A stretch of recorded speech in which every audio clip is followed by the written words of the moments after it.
ಎಲ್ರಿಗೂ ನಮಸ್ಕಾರ. ಮುಸ್ಲಿಂ ಸೌಹಾರ್ದ ಒಕ್ಕೂಟ ಶ್ರೀರಂಗಪಟ್ಟಣ ಇವರು ಈ ಸಮಾರಂಭದಲ್ಲಿ ಸನ್ಮಾನಿಸಿರುವುದಕ್ಕೆ ನಾನು ಗೌರವಪೂರ್ವಕವಾಗಿ ಧನ್ಯವಾದವನ್ನು ತಿಳಿಸ್ತಾ ಇದ್ದೀನಿ. ಏನಕ್ಕೆ ಈ ಸಮಾರಂಭಕ್ಕೆ ನನಗೆ ಆಹ್ವಾನ ಬಂತು, ಹೇಗೆ ಬಂತು ಅನ್ನೋದನ್ನ ಒಂದು 2 ನಿಮಿಷದಲ್ಲಿ ಮಾತಾಡ್ಬಿಡ್ತೀನಿ. ಎಲ್ಲ ಗಣ್ಯರು ಆಲ್ರೆಡಿ ಮಾತಾಡಿದ್ದಾರೆ. ನಾನು ಓದಿದ್ದು ಹಳ್ಳಿಯಲ್ಲಿ, ನಾಗಮಂಗಲ ನಮ್ಮ ಊರು, ಓದಿದ್ದು ಹಳ್ಳಿಯಲ್ಲಿ. ಆ ಓದ್ತಾ ಇರ್ಬೇಕಾದ್ರೇನೆ ಗ್ರಾಮೀಣ ಪ್ರದೇಶದ ಜನ ಅಥವಾ ಗ್ರಾಮೀಣ ಪ್ರದೇಶದಲ್ಲಿ ನಾನು ಕೆಲಸ ಮಾಡಬೇಕು, ಸೇವೆ ಮಾಡಬೇಕು ಅಂತ ನನಗೆ ಮೊದಲಿಂದಾನು ಆಸೆ ಇತ್ತು. ಯಾಕಪ್ಪ ಅಂದ್ರೆ ನಾನು ಓದಿದ್ದೇನೆ ಹಳ್ಳಿಯಲ್ಲಿ, ಕನ್ನಡ ಮಾಧ್ಯಮದಲ್ಲಿ 10ನೇ ತರಗತಿವರೆಗೆ ಓದಿದ ನನಗೆ ವೈದ್ಯಕೀಯ ಶಿಕ್ಷಣವನ್ನ ಮುಗಿಸಿದೆ. ಮಂಡ್ಯ ಸರ್ಕಾರಿ ಆಸ್ಪತ್ರೆಯಲ್ಲಿ ಕೆಲಸ ಮಾಡಿದೆ. ನಂತರ ಸರ್ಕಾರದ ವತಿಯಿಂದ ಅಪಾಯಿಂಟ್ಮೆಂಟ್ ಆಯ್ತು. ಅಲ್ಲಿ ಆಸ್ಪತ್ರೆಗೆ ಹೋದೆ ಫಸ್ಟ್ ಟೈಮ್. ಅಲ್ಲಿನ ಅವಸ್ಥೆಯನ್ನ ಕಂಡು ನನಗೆ ಬಹಳ ಬೇಜಾರಾಯ್ತು. ಏನಾದ್ರೂ ಒಂದು ಚೇಂಜಸ್ ಇರಬೇಕು. ಗ್ರಾಮೀಣ ಪ್ರದೇಶದಲ್ಲಿ ಇರುವಂತಹ ಜನರಿಗೆ ಸೇವೆ ಅಲ್ಲ, ಗುಣಮಟ್ಟದ ಸೇವೆಯನ್ನ ನೀಡಬೇಕು ಅಂತೇಳಿ ಒಂದು ಬಣವನ್ನ ತೊಟ್ಟು ಸರ್ಕಾರ, ಗ್ರಾಮ ಪಂಚಾಯಿತಿ ಹಾಗೂ ನಮ್ಮ ಅಧಿಕಾರಿ ಮಿತ್ರ, ಹಾಗೆ ನಮ್ಮ ಪತ್ರಕರ್ತ ಮಿತ್ರರು, ಹಾಗೆ ನಮ್ಮ ಹಿರಿಯ ಅಧಿಕಾರಿಗಳು, ಇವರೆಲ್ಲ ಒಂದು ಸಮನ್ವಯ ಸಮಿತಿಯನ್ನ ಮಾಡಿಕೊಂಡು ನಮ್ಮ ಆಸ್ಪತ್ರೆಯನ್ನ ಒಂದು ಉತ್ತಮ ಗುಣಮಟ್ಟದ ಚಿಕಿತ್ಸೆಯನ್ನ ನೀಡುವಂತಹ ಆಸ್ಪತ್ರೆಯನ್ನಾಗಿ ರೂಪಿಸಿದ್ದೀವಿ. ನಮ್ಮ ಆಸ್ಪತ್ರೆಯನ್ನ ಮಾದರಿಯನ್ನಾಗಿ ಇಟ್ಕೊಂಡು ಈ ರಾಜ್ಯದ ಬೇರೆ ಎಲ್ಲ ಆಸ್ಪತ್ರೆಗಳು ಯಾಕೆ ಅದೇ ರೀತಿ ಆಗಬಾರದು ಅನ್ನೋದು ಸರ್ಕಾರದ ಗಮನಕ್ಕೆ ಬಂದಿದೆ. ಇದರಿಂದ ನಾವು ಇನ್ನೂ ಹೆಚ್ಚಿನ ಗುಣಮಟ್ಟದ ಚಿಕಿತ್ಸೆಯನ್ನ ನೀಡ್ತೀವಿ. ಹಾಗೆ ಇಲ್ಲಿ ಈ ಸಮಾರಂಭಕ್ಕೆ ನನ್ನ ಕರೆದು ನನ್ನ ಸನ್ಮಾನಿಸಿದ್ದಕ್ಕಾಗಿ ಮತ್ತೊಮ್ಮೆ ನಾನು ಚಿರಋಣಿಯಾಗಿದ್ದೀನಿ. ನಿಮ್ಮ ಸಹಕಾರ ಹೀಗೆ ಮುಂದುವರಿಲಿ ಅಂತ ಹೇಳ್ತಾ ನನ್ನ ಒಂದು ಮಾತನ್ನ ಮುಗಿಸ್ತೀನಿ. ವೇದಿಕೆಯಲ್ಲಿ ಹಂಚಿಕೊಂಡಿರ್ತಕ್ಕಂಥ ಎಲ್ಲ ಗಣ್ಯರೇ, ಬಂಧುಗಳೇ,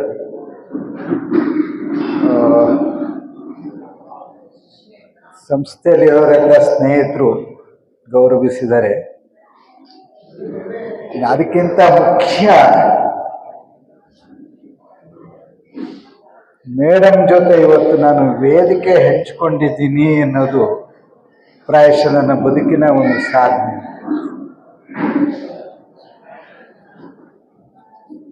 ಏನು ಸಂದೇಶ ಕೊಟ್ಟರು ಪ್ರಾಯಶಃ ಅವ್ರು ಮಾತ್ರ ಕೊಡ್ಲಿಕ್ಕೆ ಸಾಧ್ಯ ಆಯಿತು.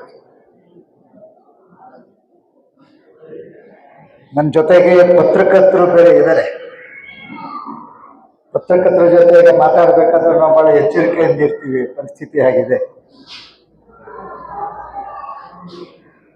ವೃತ್ತಿ ಸಹೋದ್ಯೋಗಿಗಳು ಬಹಳ ಖುಷಿ ಆಗ್ತದೆ. ಗ್ರಾಮೀಣ ಪ್ರದೇಶದಲ್ಲಿ ಇಟ್ಕೊಂಡಿದ್ದಾರೆ, ಪ್ರೀತಿ ಗಳಿಸಿದ್ದಾರೆ. ಇಲ್ಲಿರೋತಿರ್ತಿಲ್ಲ.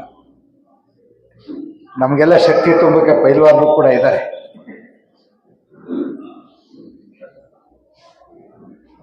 ಮೇಡಮ್ ಮಾತಾಡ್ತಾ ಈ ರೀತಿಯ ಒಂದು ಸಂಘಟನೆ ಬೇರೆ ಕಡೆ ಅವರು ನೋಡಿಲ್ಲ ಅಂತ.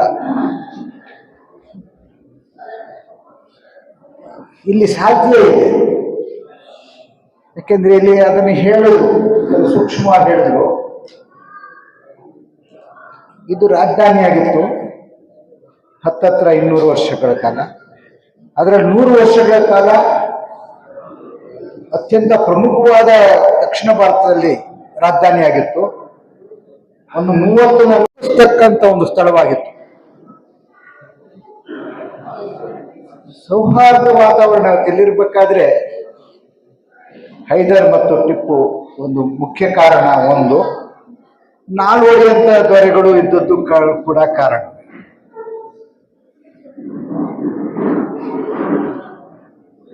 ನನಗೆ ಈ ಧರ್ಮಗಳ ವಿಚಾರದಲ್ಲಿ ಸ್ವಲ್ಪ ಮಂಥನ ಆಗಿದೆ.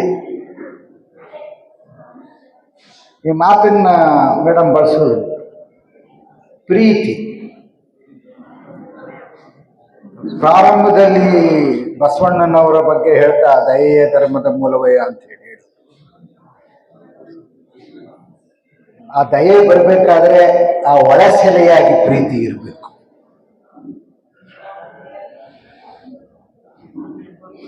ಯಾವ ಧರ್ಮದಲ್ಲಿ ಅನುಯಾಯಿಗಳಿಗೆ ಪ್ರೀತಿಯ ಕೊಡುಗೆ ಇಲ್ಲವೋ ಅದು ಧರ್ಮ ಅನ್ನಿಸ್ಕೊಳ್ಳಾರ್ದು. ಪೆಹಲ್ಗಾಮ್ನಲ್ಲಿ ಯಾರು ಬಂದೂಕ ಹಿಡಿದು ಮನುಕುಲ ನಾಚುವಂಥವು, ನಮ್ದೊಂದೇ ದೇಶದಲ್ಲಿ ಇಡೀ ಮನುಕುಲ ನಾಚುವಂತ ಒಂದು ಕೃತ್ಯ ಮಾಡಿದ್ರು. ಅವ್ರು ಯಾವುದೇ ಒಂದವರು ಅಲ್ಲ, ಮುಸ್ಲಿಮ್ಸ್ ಅಲ್ಲ. ನಾನು ಮೊನ್ನೆ ಮಾತನಾಡ್ತಾ ನಾವು ಮಸೀದಿ ಹತ್ರ ಸುಮ್ಮನೆ ಪ್ರಾಫೆಟ್ ಮೊಹಮ್ಮದರ 2 ಸಾಲುಗಳು ಹೇಳಿದೆ. If you love your creator you should love the whole of humankind ಅಂತ ಪ್ರಾಫೆಟ್ರ ಮಾತುಗಳು. ಎಲ್ಲ ಧರ್ಮಗಳು ಕೂಡ ಇದನ್ನು ಹೇಳೇ ಹೇಳಿ, ಪ್ರೀತಿಯ ಸೆಲೆ ಹಿಂದೆ ಹೋದರೆ ಅದು ಧರ್ಮ ಅಂತ ಅನ್ನಿಸ್ಕೊಳ್ಳೋದೆ. ಇದನ್ನ ಯಾರು ಧರ್ಮವನ್ನ ಕಾಪಾಡಿಕೊಳ್ತೀವಿ ಅಂತ ನಮ್ಮೊಡನಿದ್ದಾರೆ ಇವತ್ತು, ಇದನ್ನ ನಮಗೆ ಬಳುವಳಿಯಾಗಿ ಕೊಡಬೇಕು.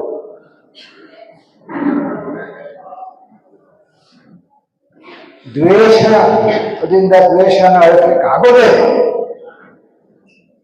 5,000 ವರ್ಷಗಳಿಂದ ಇಟ್ಟಕ್ಕೆ ಮಾಡ್ಕೊಂಡು ಬಂದಿದ್ದೀವಿ. ಬದಲಾವಣೆಯ ಕಾಲ ಸನ್ನಿಹಿತವಾಗಿದೆ. ಇದನ್ನು ಬಹಳ ಜನ ಪ್ರಾಫಿಟ್ಗಳೆಲ್ಲ ಹೇಳಿದ್ದಾರೆ. ಅದು ಬುದ್ಧ ಇರ್ಬೋದು, ಕೃಷ್ಣ ಇರ್ಬೋದು, ಮೊಹಮ್ಮದ್ ಆಗಿರ್ಬೋದು. ಬೀದಿ ಬೀದಿಗೆ ಸಂದೇಶನ ತಗೊಂಡೋಗಿ ಅಭೂತಪೂರ್ವವಾದ ಸಾಧನೆ ಮಾಡೋರು ಗಾಂಧಿ. ದ್ವೇಷವನ್ನ ದ್ವೇಷದಿಂದ ಎದುರಿಸಲಿಲ್ಲ, ಪ್ರೇಮದಿಂದ. ಆ ಪ್ರೇಮ ಆತ್ಮಶಕ್ತಿಯಾದ ಸೌಲ್ ಫೋರ್ಸ್ ಆಗಿ ಪರಿವರ್ತನೆ ಆದದ್ದರಿಂದ ಬೀದಿ ಬೀದಿಲಿ ನಭೂತೋ ಹಿಂದೆ ಆಗಿರಲಿಲ್ಲ ಆ ಥರ ಒಂದು ಸಾಧನೆ ಸಾಧ್ಯವಾಯಿತು. ಮುಂದೆ ಆಗತ್ತೆ, ಆಗಲೇಬೇಕು. ಇದರ ಮನುಕುಲ ಉಳಿಯೋದಿಲ್ಲ. ಈ ರೀತಿಯ ಒಂದು ಮತ್ತೊಂದು ಗಾಂಧಿ ಬರದೇ ಹೋದ್ರೆ ಮನುಕುಲ ಉಳಿಯೋದಿಲ್ಲ. ಯಾವಾಗ ಪ್ರೀತಿ ನಮ್ಮ ಭಾವನೆಗಳ ನಂತರ ಅಂದರೆ ಥಾಟ್ಸ್ ನಂತರ ಮಾತು ಅದೆಲ್ಲ ಕ್ರಿಯೆಯಾಗಿ ಬಂದ್ಬಿಡುತ್ತದೆ, ಬರಲೇಬೇಕು. ಆಗ ಈ ಮುಸ್ಲಿಂ ಸೌಹಾರ್ದ ಒಕ್ಕೂಟ ಇದೆಯಲ್ಲ, ಅಲ್ಲಿ ಮುಸ್ಲಿಂ ಅನ್ನೋ ಹೆಸರು ಹೊರಟೋಗ್ತದೆ, ಅವಶ್ಯಕತೆ ಇರೋದಿಲ್ಲ. ಅದು ಬರೀ ಸೌಹಾರ್ದ ಒಕ್ಕೂಟ ಆಗ್ತದೆ. ಸೌಹಾರ್ದ ಒಕ್ಕೂಟ ಶ್ರೀರಂಗಪಟ್ಟಣ ತಾಲೂಕು, ಮಂಡ್ಯ ಜಿಲ್ಲೆ. ಪ್ರಾಸ್ತಾವಿಕ ನುಡಿ. ಮುಸ್ಲಿಂ ಸೌಹಾರ್ದ ಒಕ್ಕೂಟವು ದಿನಾಂಕ 23/3/2023 ಅಸ್ತಿತ್ವಗೊಂಡು ಶ್ರೀರಂಗಪಟ್ಟಣ ಟೌನ್ ಮತ್ತು ತಾಲೂಕಿನಾದ್ಯಂತ 21 ಜನ ಪದಾಧಿಕಾರಿಗಳ ಮತ್ತು ಸದಸ್ಯರನ್ನು ಆಯ್ಕೆ ಮಾಡಿಕೊಂಡು ಗುರು ಹಿರಿಯ ಮಾರ್ಗದರ್ಶನದಲ್ಲಿ ಒಕ್ಕೂಟವು ಅಸ್ತಿತ್ವಕ್ಕೆ ಬಂತು. ಇಂದು ಈ ಒಕ್ಕೂಟದಲ್ಲಿ ಹಲವು ಹಿರಿಯ ಸಲಹೆಗಾರರ ಮತ್ತು ಮಾರ್ಗದರ್ಶಕರನ್ನ ಒಳಗೊಂಡಂತೆ ಆರ್ಥಿಕ, ಸಾಮಾಜಿಕ, ಶೈಕ್ಷಣಿಕ, ಹಿಂದುಳಿದ ಅಲ್ಪಸಂಖ್ಯಾತರನ್ನು, ರೈತರನ್ನು ಮತ್ತು ದೀನದಲಿತರನ್ನು ಸಮಾಜಮುಖಿಯಾಗಿ ಮುನ್ನೆಲೆಗೆ ತರುವಂತೆ ಒಕ್ಕೂಟವು ಸದಾ ಶ್ರಮಿಸುತ್ತೇವೆ. ಈ ನಿಟ್ಟಿನಲ್ಲಿ ಕಳೆದ ವರ್ಷ ಜನವರಿ 14ರಂದು ಗಂಜಾಂನಲ್ಲಿ ಜನವಾದಿ ಮಹಿಳಾ ಸಂಘಟನೆಗಳು, ಡಿಎಸ್ಎಸ್ ಮತ್ತು ಕನ್ನಡ ಪರ ಸಂಘಟನೆಗಳು ಸೇರಿ ಸೌಹಾರ್ದ ಆಚರಣೆ ಮಾಡಲಾಯಿತು. ದಿನಾಂಕ 6/3/2024ರಂದು ವಿವಿಧ ಕ್ಷೇತ್ರಗಳಲ್ಲಿ ಸೇವೆ ಸಲ್ಲಿಸಿರುವ ಹೆಸರಾಂತ ಮಹನೀಯರನ್ನು ಗುರುತಿಸಿ ಸೌಹಾರ್ದ ಸೇತು ಸಾಧಕ ಪ್ರಶಸ್ತಿ ನೀಡಿ ಸನ್ಮಾನಿಸಲಾಯಿತು.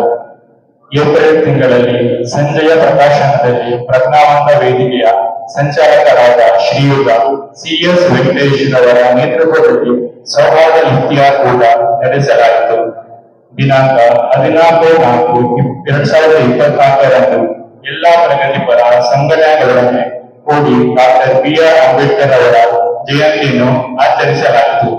ದಿನಾಂಕ 4/5/2024 ಹಜರತ್ ಟಿಪ್ಪು ಸುಲ್ತಾನ್ ರವರ ಹುತಾತ್ಮ ದಿನವನ್ನು ಎಲ್ಲಾ ಪ್ರಗತಿಪರ ಸಂಘಟನೆಗಳೊಡನೆ ಜೊತೆಗೂಡಿ ಆಚರಿಸಲಾಯಿತು. ದಿನಾಂಕ 21/8/2024 ಶೈಕ್ಷಣಿಕವಾಗಿ ಹಿಂದುಳಿದ ಸುಮಾರು 50 ಮಕ್ಕಳಿಗೆ ವಿದ್ಯಾಭ್ಯಾಸದ ಅನುಕೂಲಕ್ಕಾಗಿ ಉಚಿತವಾಗಿ ಡಿಕ್ಷನರಿಯನ್ನು ವಿತರಿಸಲಾಯಿತು. ದಿನಾಂಕ 28/10/2024 ಮುಸ್ಲಿಂ ಸಹೋದರ ಒಕ್ಕೂಟ ಪ್ರಜ್ಞಾವಂತರ ವೇದಿಕೆ DSS ಮತ್ತು ಕನ್ನಡ ಪರ ಸಂಘಟನೆಗಳ ಸೇರಿ ಶ್ರೀರಂಗಪಟ್ಟಣದ ಪುರಾತ ಕಟ್ಟಡಗಳ ಉಳಿವಿಗಾಗಿ ಮತ್ತು ಅಭಿವೃದ್ಧಿಪಡಿಸಲು ಮಾನ್ಯ ತಹಸೀಲ್ದಾರ್ ಅವರಿಗೆ ಮನವಿ ಸಲ್ಲಿಸಲಾಯಿತು. ದಿನಾಂಕ 10/11/2024 ಮುಸ್ಲಿಂ ಸಹೋದರ ಒಕ್ಕೂಟವು ಪ್ರಜ್ಞಾವಂತ ವೇದಿಕೆ DSS ಮತ್ತು ಕನ್ನಡ ಪರ ಸಂಘಟನೆಗಳೊಡನೆ ಸೇರಿ ಹಜರತ್ ಟಿಪ್ಪು ಸುಲ್ತಾನ್ ರವರ ಜಯಂತಿ ಆಚರಿಸಿ ರೋಗಿಗಳಿಗೆ ಹಣ್ಣು ಹಂಪಲಗಳನ್ನು ವಿತರಿಸಲಾಯಿತು. ದಿನಾಂಕ 26/11/2024 ಸಂವಿಧಾನಾಚರಣೆ ಪ್ರಯುಕ್ತ ಉಚಿತ ಕಣ್ಣಿನ ತಪಾಸಣೆ ಮತ್ತು ಹೊರ ಶಸ್ತ್ರಚಿಕಿತ್ಸೆ ಶಿಬಿರ ಮತ್ತು ಸಾಮೂಹಿಕ ಆರೋಗ್ಯ ತಪಾಸಣೆ ಶಿಬಿರವನ್ನು ಏರ್ಪಡಿಸಲಾಯಿತು ಮತ್ತು ಇದೇ ದಿನಾಂಕದಂದು ಪ್ರಜ್ಞಾವಂತರ ವೇದಿಕೆಯ ಸಂಚಾಲಕರಾದ CS ವೆಂಕಟೇಶ್ ರವರ ನೇತೃತ್ವದಲ್ಲಿ ಸಂವಿಧಾನಾಚರಣೆಯನ್ನು ವಿಜೃಂಭಣೆಯಿಂದ ಆಚರಿಸಲಾಯಿತು. ದಿನಾಂಕ 1/10/2024 ಶ್ರೀರಂಗಪಟ್ಟಣದ ಸರ್ಕಾರಿ ಅಲ್ಪಸಂಖ್ಯಾತರ ವಸತಿ ಶಾಲೆಗೆ ಭೇಟಿ ನೀಡಿ ಮಕ್ಕಳಿಗೆ ಶೈಕ್ಷಣಿಕವಾಗಿ ಪ್ರೋತ್ಸಾಹಿಸಿ ಶಾಲೆಗೆ ಗೋಡೆ ಗಡಿಯಾರವನ್ನು ಕೊಡುಗೆ ನೀಡಲಾಯಿತು. ದಿನಾಂಕ 28/4/2024 ಪಹಲ್ಗಾಮ್ನಲ್ಲಿ ಮೃತರಾದ ಪ್ರವಾಸಿಗರ ಆತ್ಮಕ್ಕೆ ಶಾಂತಿ ಕೋರಿ ಮುಸ್ಲಿಂ ಸಹೋದರ ಒಕ್ಕೂಟ ಮತ್ತು ಕನ್ನಡ ಪರ ವೇದಿಕೆಗಳು ಮೇಣದ ಬತ್ತಿ ಹಚ್ಚಿ ಶ್ರದ್ಧಾಂಜಲಿ ನೀಡಲಾಯಿತು. ಇನ್ನು ಮುಂದೆ ಮುಸ್ಲಿಂ ಸಹೋದರ ಒಕ್ಕೂಟವು ಶೈಕ್ಷಣಿಕ, ಸಾಮಾಜಿಕ, ಆರ್ಥಿಕ, ಸಮಾಜಮುಖಿಯಾಗಿ ಹಲವಾರು ಕಾರ್ಯಕ್ರಮಗಳನ್ನು ಹಮ್ಮಿಕೊಳ್ಳಲಾಗಿದೆ.